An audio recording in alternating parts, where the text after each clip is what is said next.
پاکستان میں گزشتہ ایک سال کے دوران صحافیوں پر حملوں اور ان کو ڈرانے دھمکانے کے واقعات میں 63% اضافہ دیکھا گیا ہے۔ ایک تازہ رپورٹ کے مطابق پچھلے برس ملک بھر میں ایسے کم از کم 140 واقعات پیش آئے۔ ایک پاکستانی تنظیم فریڈم نیٹ ورک کی طرف سے جاری کردہ سالانہ رپورٹ کے مطابق گزشتہ ایک سال کے دوران پاکستان میں صحافیوں پر حملوں کے واقعات اس سے ایک سال پہلے کے مقابلے میں 63% اضافے کے بعد کم از کم بھی 140 ہو گئے۔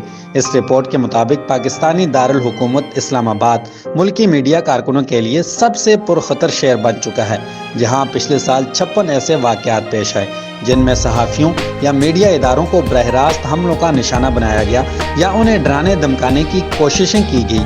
فریڈم نیٹ ورک کی اس رپورٹ کے مطابق پاکستان میں صحافیوں اور صحافتی اداروں کے لیے سب سے زیادہ آبادی والا صوبہ پنجاب دوسری سب سے خطرناک جگہ ثابت ہوا، جہاں گزشتہ ایک برس کے دوران 35 ایسے واقعات پیش آئے جن میں صحافتی کارکنوں کو نشانہ بنایا گیا۔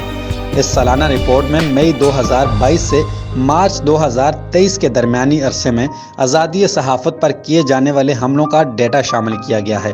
ایک سال کے عرصے میں پاکستان میں کم از کم 5 صحافیوں کو ہلاک بھی کر دیا گیا۔ صحافیوں کے خلاف پرتشدد واقعات میں یہ اضافہ بہت پریشان کن ہے۔